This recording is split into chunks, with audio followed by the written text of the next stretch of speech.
Ray optics हम देख रहे हैं, क्या देख रहे हैं? Ray optics. रे ऑप्टिक्स है, रे ऑप्टिक्स में सबसे पहले हमें पढ़ना है reflection of light. Second book में सबसे पहले हमें क्या पढ़ना है? Reflection of light. ठीक है, रिफ्लेक्शन ऑफ लाइट। तो सबसे पहले रिफ्लेक्शन ऑफ लाइट होता क्या है? तो सबसे पहले हम देखेंगे reflection of light plane mirror.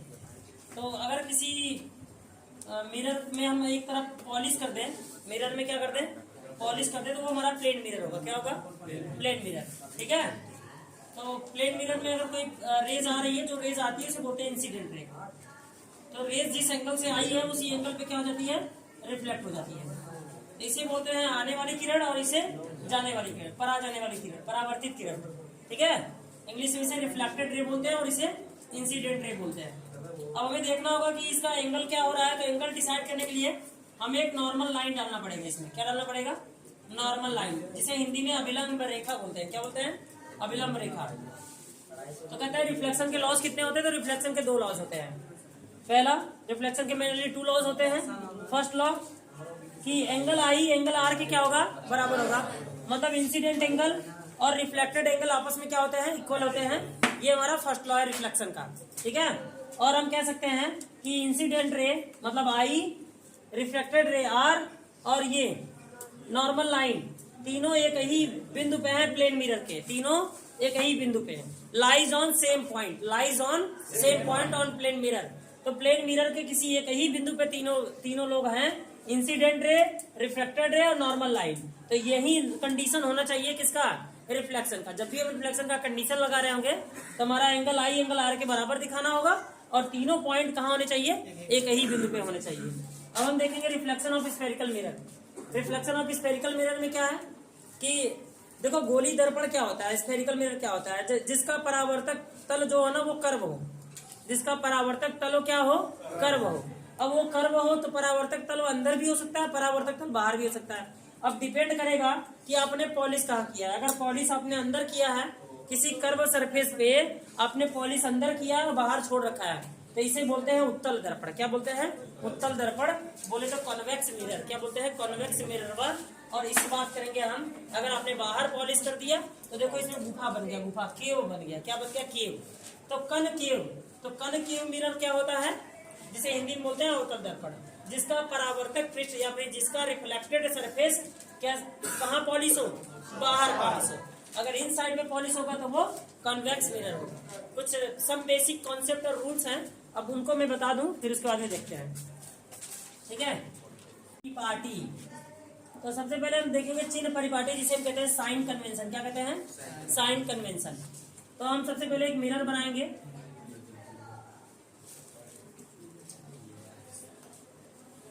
अब मिरर में हम एक, ये देखो हमारा एक्स एक्सिस है और ये हमारा क्या है? वाई एक्सिस है। क्लियर? ये हमारा वाई एक्सिस, ये हमारा एक्स एक्सिस है। तो सबको पता है कि एक्स एक्सिस के इधर हमारी वैल्यू फर्स्ट वाले में क्या होती है? पॉजिटिव होता है। इस वाले हमारी सारी वैल्यू क्या होती है? पॉजिटिव होती है। इस वाले में हमारी क्या होती है? ठीक है ना, निगेटिव और क्या होता है? पॉजिटिव। निगेटिव होता है और क्या होता है? पॉजिटिव। एक्स पे होता है निगेटिव और वाई पे होता है पॉजिटिव। इसका मतलब देखो, जब भी कोई ऑब्जेक्ट रखा जाता है तो ऑब्जेक्ट कहाँ रखा जाता है? यहाँ पे रखा जाता है। ऑब्जेक्ट जब भी रखा जाएगा तो मिरर के सामने रखा जाएगा। क्लियर है? मान लो हमने यहाँ ऑब्जेक्ट रख दिया प्रिंसिपल एक्सिस की जगह पे, तो इसे कहते हैं ऑब्जेक्ट। ऑब्जेक्ट की हाइट क्या है? ये बताओ, ये इसे क्या बोलेंगे हम? ऑब्जेक्ट हाइट बोलेंगे। Object height. तो ऑब्जेक्ट हाइट बताओ एक्स की किस डायरेक्शन में है? वाई डायरेक्शन में है। तो ऑब्जेक्ट की हाइट हमेशा क्या होगी? पॉजिटिव होगी। क्या होगी? पॉजिटिव। तो ऑब्जेक्ट की हाइट हमेशा पॉजिटिव ली जाएगी, क्योंकि ये किस डायरेक्शन में है? वाई डायरेक्शन में। और वाई डायरेक्शन में सारी वैल्यू क्या होती है? पॉजिटिव होती है। ठीक है, जब इससे रेज जाता है और टकराने के बाद, मतलब मान लो कि ऐसे हमने पॉलिश इधर किया है, तो रेज जाएगा और टकराने के बाद में दो रेज आते हैं। तो मान लो एक हमने सी से गुजारा रेज को, तो ये कुछ ऐसे सी से गुजारने के बाद में रेज कहाँ? सी से ही चला जाता है। कुछ रूल होते हैं इसके, सी से चला जाएगा और रिफ्लेक्शन के बाद ये एफ मान लेते हैं, एफ से गया। कहाँ से गया? ये एफ से गया। और इमेज यहाँ बनाया। कहाँ बनाया? इमेज यहाँ। तो इमेज मान लो नीचे बनाया। कहाँ बनाया? इमेज नीचे। तो इमेज देखो यहाँ बनाया है, तो हम कहेंगे इमेज डिस्टेंस पी से, इमेज डिस्टेंस को हम वी से दिखाते हैं। किससे दिखाते हैं? वी से। तो इमेज हमारा नीचे बना है। क्या ये इमेज हमारा नीचे बना है? तो इमेज नीचे बना है। ये कौन सा मिरर है पहले ये बता दिया जाए। कॉनकेव, कॉनकेव मिरर है कि नहीं? ये कॉनकेव मिरर, कॉनकेव मिरर में देखो इमेज कहाँ बना है? नीचे बना है, तो इसलिए इमेज डिस्टेंस को भी से दिखाते हैं, और ये एक्स एक्सिस के कहाँ है? नीचे है, इसलिए क्या होगा? नेगेटिव। क्लियर है? ये नेगेटिव है, image distance negative, object height negative, positive, positive हुआ था, ठीक है। अच्छा यहाँ हमारा क्या होता है? फोकस होता है, तो फोकस डिस्टेंस एक्स पे है क्या? देखो एक्स पे है क्या? देखो एक्स पे है क्या? तो एक्स पे है, तो एक्स वाली वैल्यू इधर क्या होती है? नेगेटिव। इस कोऑर्डिनेट में एक्स वाली वैल्यू उधर पॉजिटिव, इधर नेगेटिव, तो फोकस हमारा क्या होगा?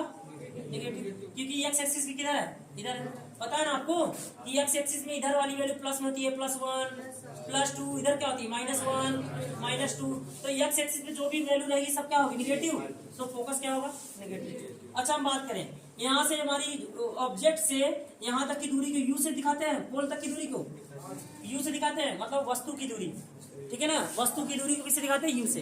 अब एक बार तो ये थोड़ा सा सम बेसिक कॉन्सेप्ट है, ये आपने 10th में ऑलरेडी पढ़ रखा है।